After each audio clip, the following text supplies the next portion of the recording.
Moving to the NBA, the Philadelphia 76ers and the Boston Celtics came in last night with identical 15-15 records. Just the most mediocre thing you've ever seen. And the 76ers now are one game above 500, and the Celtics are a game below 500. Joel Embiid, the story out of this one, 41 points, 10 rebounds, 5 assists, and he got some help this time from the alleged number 2 max player, Tobias Harris. He coming out with 25, and Seth Curry continues his fine play, 26 points.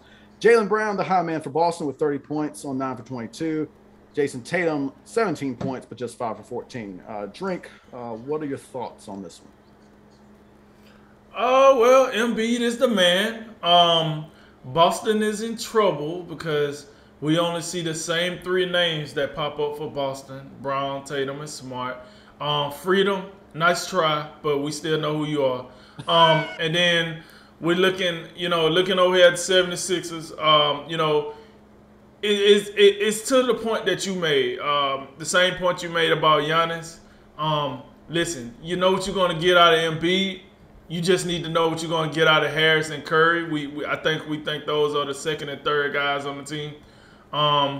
And they still missing guys, Tyree Maxey, the court marks of the world. I got that. But that seemed like enough to get the job done. Now, we seen the other night, as I was talking about on Friday, this would not get the job done against other, NBA final type teams. But for the Celtics, that we don't think is an NBA final type team this season, this will get the job done. And I don't quite know, man. Listen, for the Celtics, I think we got to go back to the discussion we was making before the season. Brad Stevens getting promoted to president. They bring in a new coach. We wasn't really sure about the team then. Now, I would say this: Jaylen Brown playing a hell of a lot better than I thought he was going to play coming into the season. I knew he was ascending. His trajectory was going up. But, I mean, he's playing some ball. It just seems as if Jaylen Brown and Jason Tatum can't play ball on the same night. For whatever reason that is, it seemed to be that way. And they're not built like the 76ers where you have a clear-cut number 1 guy. The 76ers go through Embiid. No discussion needed. Where the Celtics, it's kind of like Jaylen Brown or Jason Tatum. Which one? And then Marcus Smart kind of does his role player things in the defense and the leadership and etc.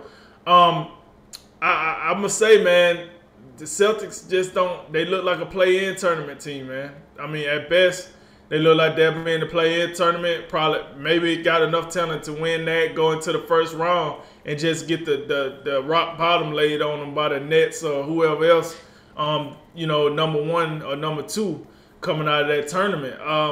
So I'm just not enamored with the Celtics right now. I mean, Adoku, is that how you say the coach name? He gonna have to some gotta happen here, man.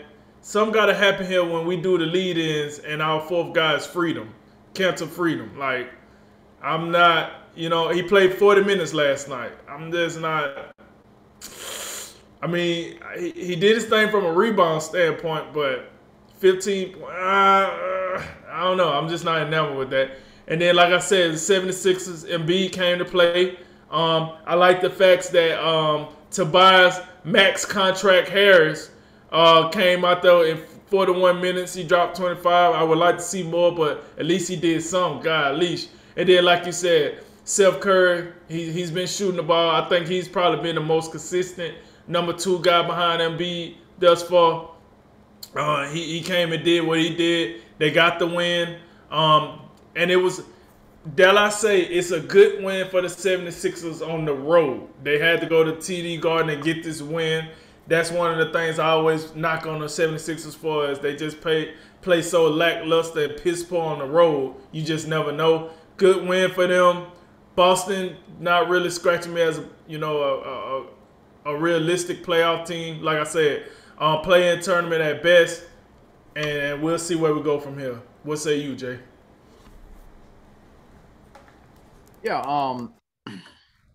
Yeah, these, to me, it's somewhat shocking that these are 2 teams that would have the same records, because I look at I'm looking at Philadelphia.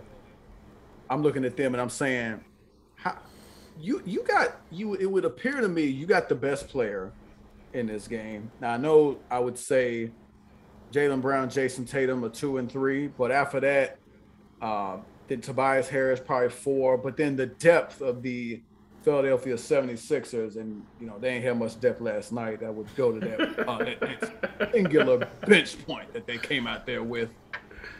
But the 76ers appear to be deeper. We know, and this ain't no fault of Udoka, but look, Doc Rivers got to give him a little bit of coaching advantage. Got to give him the coaching advantage. We just got to. Right. But the 76ers, to me, I guess it just feels, especially last year being the number 1 seed and all that, and looking like a bona fide contender, for them to be sitting here just middling with the Boston Celtics, it seems wrong. I mean, to me, I think they're a clearly better team than the Boston Celtics. And I think, for me, Embiid, this is the type. Now, I'm not saying you're not going to get 40 and 10 every night, but they need 30 and 10. They need 30 and 10 consistently for them to win without Ben Simmons, because Ben Simmons just out here sitting there. We don't know what he's doing. Is he in the mental health protocol? I mean, that's not a joke. That's not a joke. That's just me just saying, like, that's the latest thing I heard about Ben Simmons. Like, he got the mental health stuff going on. That's one thing, but he don't want to see the team mental health people. He want to see the NBA mental health, but he don't want to release the basic information about what he's doing with the NBA. So now the team, it's just a mess. And it's such a mess. I'm going to just say, like, they got an all-star player on their just inactive list. I mean, that's what it's going to come down to. If Ben Simmons does not play and they don't get anything for him, then this team, I don't think can. I think the best they do is they win a playoff series. I think they go home in the second round. That's the best they can do. Because as much as I like their depth, Tobias Harris, even though he was really good in this game, he's not the second best player on the championship team. He's just not. So it's going to take, look, Embiid, I thought he should have been an MVP last year. He hasn't quite been at that good. He hasn't quite having that type of season yet. This is the type of game, this is an MVP type game. He needs to do more of this for Philadelphia to win a playoff series, because they're just more limited without him, without Ben Simmons, and go back a couple years, Jimmy Butler. They just don't have as much. It's going to take some of these younger guys, some of these younger backcourt guys just going to have to step up and just start playing, well above what they're playing right now, whether it's Tyrese Maxey or Shake Milton or whoever it is. They're going to have to start playing better and helping him out. But look, I mean, Boston, man, you said it. And I thought it was a great point, because I don't think either one of us were enamored with the whole idea of saying, you know what, who deserves a promotion? Brad Stevens, coming off one of his, in a year where you were saying, like, hey man, the job security, I don't forget the promotion, get him out of here, because this ain't it. But I wasn't on board with that, but I sure wasn't on board with the promotion. Is that come on, man? Like, what? That was arguably his worst season as coach based on the expectations we had. So now he gets a promotion. You get Udoka in there. But the fact of the matter is, I don't care who's coaching the team, Drink. They're not that good. They have Jason Tatum, they have Jaylen Brown, and I like Marcus Smart. I think he brings a lot to the table. But you went from Kyrie to Kemba to Schroeder, and you got me wishing that Evan Fournier was still on the team. So, Drink, this depth of theirs is just abysmal. I mean, you look at their bench and what they have to offer. You got Romeo Langford, Aaron Nesmith, Pritchard's okay. What is this? CJ Miles is on the roster now. CJ Miles, that's the protocols for you. They got just the street free agents is making a comeback. Look, Robert Williams didn't play in this game for, it says, personal reasons. I'm gonna leave it alone. But I think you are being a little bit hard on Mr. Freedom, as they say. Leave Mr. Freedom alone. He put up a double-double. That's what he's gonna do. We know he's got his flaws, but in his can of freedom, whatever, he's got a place on it. I think he should play more, to be honest with you. I think he can benefit this team a little bit. We know he's limited defensively, but he can dominate the offensive glass, score in the low post. He can do things.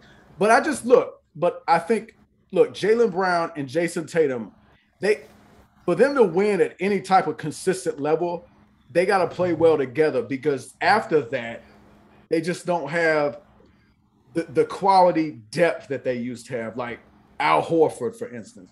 They don't have, and the point guards, I'm telling you, and this is no disrespect to Dennis Schroeder, but like, you went from Kyrie to Kemba to Dennis Schroeder. Like, and Schroeder just, I don't even know what he's doing. He should have took that big contract the Lakers gave him, because it don't look like you could trade him for a second round pick at this point. This ain't it. So, the final takeaway, I'm amazed that these teams are one game apart. Philly is underwhelming. They're underperforming right now. This is who Boston is. I think you said it correctly. I think they get in the play in 7, 8, 9, somewhere in there, but they going home early.